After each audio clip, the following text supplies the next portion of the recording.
जो सुपरवाइजर थे डॉक्टर सईद अहमद के, तो वो हमें अब हमने इसमें थोड़ी सी इस दफ़ा जो हमारा जनरल क्लब है उसमें हमने चेंज किया है इसकी पैटर्न।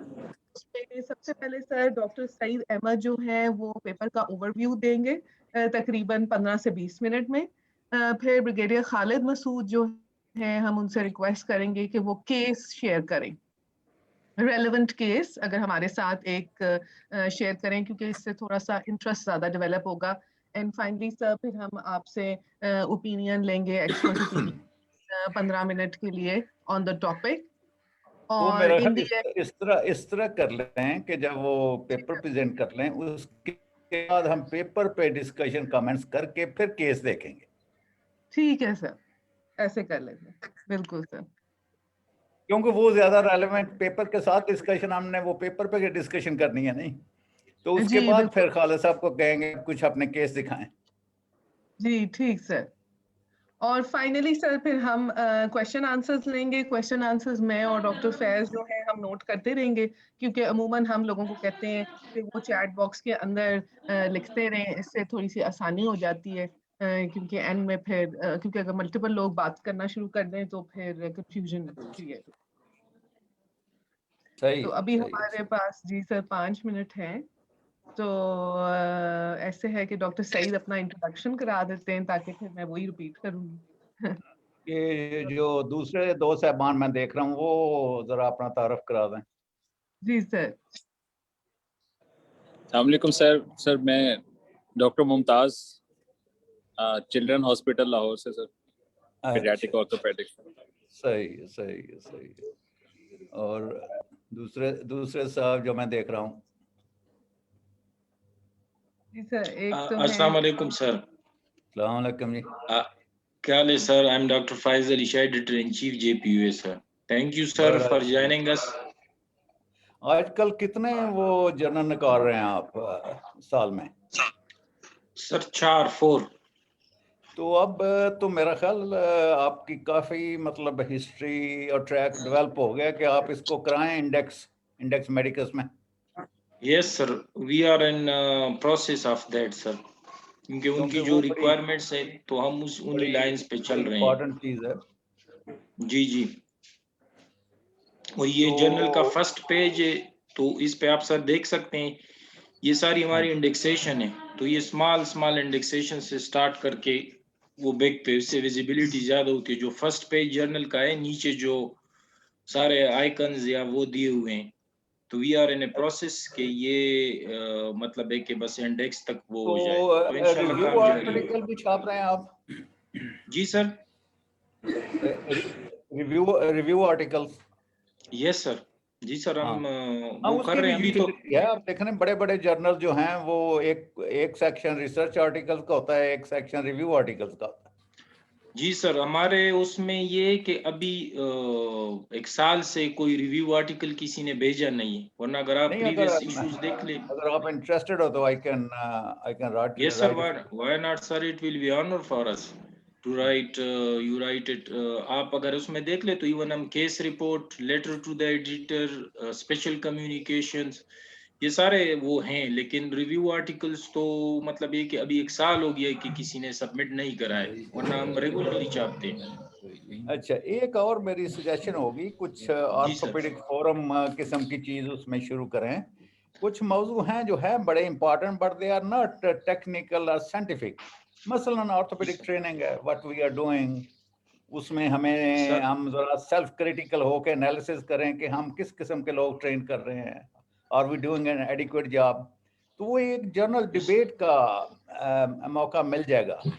जी सर, ये हम यही फोरम यूज कर रहे हैं। अगर आप देख ले तो हमने ये कोविड में ट्रेनिंग्स के लिए MCQ सारी वेबसाइट्स पे अवेलेबल है। और मसलन हम अगर स्टार्ट इम्तिहान किया ले था। रहे हैं तो कितना इफेक्टिव है, क्योंकि जब मैं जो FCPS पास करके लड़के आते हैं, जब उनसे बातचीत करता हूँ तो मेरा अपना इंप्रेशन ये है कि our examination is very inadequate.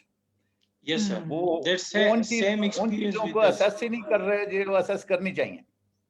Yes sir, मोर हम ऑफ ए ऐसे थ्योरेटिकल सर। एक्टिंग अदाकारी और फॉर्म के पीछे पड़े हुए हैं कि ये 4 स्टेप करेगा तो ये चाहे वो लड़के जी। को समझ, हमारा सारा का सारा एग्जामिनेशन अदाकारी का एग्जामिनेशन, यस जो एग्जैक्टली प्रैक्टिकल सर। इम्तिहान है, जब आप उसको गौर करें तो सब्सटेंस नहीं है, अदाकारी है सारी। Yes sir. हमारा लॉन्ग केस है, शॉर्ट केस है, फिर वो Short जो वो स्टेशन बने होते हैं, तो मैं लोगों से कहता हूँ नहीं करता, मैं उनसे एक सवाल पूछ लिया क्या करो, जब आप क्लिनिक में बैठे कर रहे होते हैं तो आप ये सारे स्टेप करते हैं? बिल्कुल सर। क्योंकि That's more of a सही theoretical तरीका rather than वही है जो practical. आप प्रैक्टिकली अपने क्लिनिक में कर रहे हैं। That is the right thing to do. मसलन वो अगले दिन केस प्रेजेंट किया किसी ने, तो शुरू इस तरह हुआ कि करोड़ पक्का का रहने वाला है, मुस्लिम मेल है, ये उसका स्ट्रीट एड्रेस है, और ये उसके चाचे मामे हैं, वो सारे। तो मैंने कहा भाई ये तो एक डेमोग्राफिक डाटा है, आपके क्लर्क ने या किसी रिसेप्शन ने नोट कर लिया, ओरल प्रेजेंटेशन में तो जरूरत नहीं है इसकी। वो कहते हैं जी हमारे एग्जामिनर इंसिस्ट करते हैं और हमें फेल करते हैं इन चीज़ों में। मैंने कहा भाई उनसे यही सवाल पूछ लो कि आप आउटडोर में जब बैठे हैं तो ये सारी सी चीज़ें पूछते हैं मरीज से, वो तो आपका कोई ना कोई क्लर्क चार्ट में दर्ज कर देगा फॉर डेमोग्राफिक रजिस्ट्रेशन। तो ये है, हमें बहुत सारी चीज़ें देखनी चाहिए। अब हम ना कॉलेज के गुलाम हैं, ना किसी यूनिवर्सिटी के गुलाम हैं, पढ़े लिखे तजुर्बेकार लोग हैं। अपने अपने हम जो कर रहे हैं उसको क्रिटिकली देख सकते हैं और कुछ सजेशन दे सकते हैं।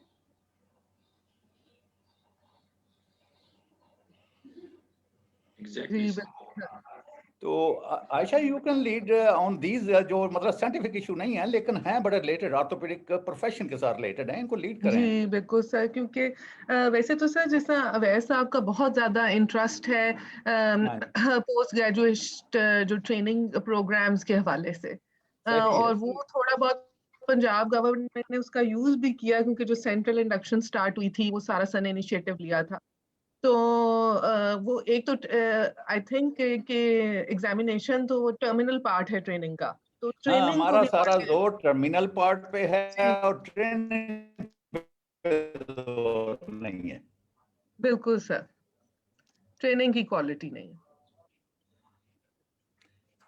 उसमें देखना ही, हम ठीक है सर, 9 बज गए, सो नी वी जर्क विल। करवा के देखते हैं, तो जब हम ये ज्यूम कर लेते जी हैं कि सर। बच्चे ने 4 साल रह के ऑपरेशन करने सीख लिए हैं और हम उसका कोई टर्मिनल एग्जामिनेशन नहीं लेते, तो ये भी ज्यूम कर लें कि नी जर्क करना भी सीख लिया होगा उसने। तो अब रियल सब्सटेंस की बात करें, अब वो 3rd ईयर स्टूडेंट वाली बात ना करें। जी, ये बात ठीक है सर कि जो पोस्ट ग्रेजुएट एग्जाम है वो अंडर ग्रेजुएट एग्जाम की उस पे ही बना हुआ है, फॉर्मेट पे। सही है, सही है। जी। तो ठीक है सर, क्या 9 ख्याल है, बज। आ गए हैं ब्रिगेडियर साहब? जी सर, ब्रिगेडियर साहब इधर है। सर ब्रिगेडियर साहब अस्सलाम आ गए हैं? वालेकुम। जी सर अस्सलाम वालेकुम। अलीजा, क्या हाल है? अस्सलाम वालेकुम। ठीक है, सर कैसे हैं आप? बड़ा बस अच्छा ये है, ये देखें एक्सरसाइज आप। अच्छी है। एक तो देखना ही वी आर, एक तो इसकी एजुकेशनल वैल्यू जो भी है, दूसरा कि we are recognising and appreciating our own work. ये हमें एग्जैक्टली सर। अब आस्ता जी आस्ता self confidence as a group and nation develop करना है कि हमारा अपना काम वैल्यूएबल है, हम उसको डिस्कस कर सकते हैं और कोट कर सकते हैं। हम इर्द गिर्द के सारी दुनिया के रेफरेंस कोट करते रहेंगे, अपने जो पाकिस्तान पीओए में छपे हुए वो कोट नहीं करेंगे। बिल्कुल सही बिल्कुल सर, सर। बिल्कुल। तो बस सर ये आपकी ट्रेनिंग के तो थ्रू ये सब कुछ आपकी गाइडलाइंस के अंडर जा रहा है। इंशाल्लाह ताला आपके अम्ब्रेला के नीचे इसको नहीं नहीं, मेरा फैलाएंगे मेरा उसमें इंशाल्लाह बहुत ही सर। एम्फेसिस है कि सबसे पहले हम अपनी ये ज़हनी गुलामी दूर करें। बिल्कुल सर, जी, बिल्कुल। हमारे, बिल्कुल। हम जब प्रोग्राम लिखते हैं, जब रिक्वायरमेंट लिखते हैं, तो हमेशा हम किसी और को राजी करने के चक्कर में हैं, ब्रिटिश को, अमेरिकन को, भाई उनकी ये रिक्वायरमेंट है। हमें उनकी गुलामी से ज़हनी तौर पर आज़ाद होना चाहिए। हम उनकी मिसालों से सीख सकते हैं, लेकिन हमें कॉपी एंड पेस्ट नहीं करना। अपने लोगों का कॉन्फिडेंस डेवलप करें कि they have the ability to, काम भी कर सकते हैं, रिपोर्ट भी कर सकते हैं, हम एनालिसिस भी कर सकते हैं, उनसे सीख भी सकते हैं। बिल्कुल सही कह रहे हैं सर, बिल्कुल सही कह रहे हैं। तो बस बिल्कुल सर ठीक वो सर। इसी तरह सर लगाया है इनको, ये आपने जो हमारे पास आ रहे हैं ट्रेनिंग के लिए लड़के, इनको हम आते ही सबसे पहले एक रेज्यूमे लगा देते हैं कि जी एक पेपर आपने ज़रूर लिखना है, and they work on it, और वो शुरू से ही उसके ऊपर वो फॉर्मेट पे उनको चला देते हैं। द टाइम जो तकरीबन जैसे ये 1 साल इन्होंने हमारे साथ गुजारा है, जो 1 साल के लिए हमारे पास आते हैं वो कम से कम 2 पेपर ज़रूर लिखते हैं हमारे साथ। बिल्कुल तो जरूर। हमने ये, हाँ, और हमने ये इनके लिए कंडीशन लगाई है, मतलब जब तक ये पेपर नहीं लिखते, पब्लिश तो खैर चलो बाद में हो जाते, तो हम इनको सर्टिफिकेट नहीं देते सर। तो मेरा ख्याल, हाँ जी, तो मेरा ख्याल है कि अगर ये जेन्युइन वक्त वर्क ਦੇ ਨਾਲ ਤੁਸੀਂ ਵਕਤ ਦੇ ਨਾਲ ਇਹ ਦੇਖਣਾ ਹੈ ਬਗੇਰ ਸਾਹਿਬ, ਇੱਕ ਜ਼ਰੂਰ ਨਜ਼ਰ ਰੱਖਣੀ ਹੈ ਵਕਤ ਦੇ ਨਾਲ, ਜਿਵੇਂ ਵਕਤ ਦੇ ਨਾਲ ਲੋਕਾਂ ਨੇ ਕਲਰਕ ਹਰ ਪੇਪਰ ਲਿਖ ਦੇਵੇ। बिल्कुल सर। ठीक है sir, so we will formally start now. हाँ जी, शुरू I करें। हाँ जी, जी, बिल्कुल sir. So I welcome you all to the second virtual journal club of the Journal of Pakistan Orthopedic Association. So this is a very unique initiative. The main purpose of this activity is to actually highlight the research work by our own colleagues in various parts of the country, and to share it with residents and consultant surgeons in the presence of subject experts. Today we are going to discuss a paper published by Dr. Saeed Ahmed entitled Traumatic Brachial Plexus Injuries, Hull's Protocol of Management.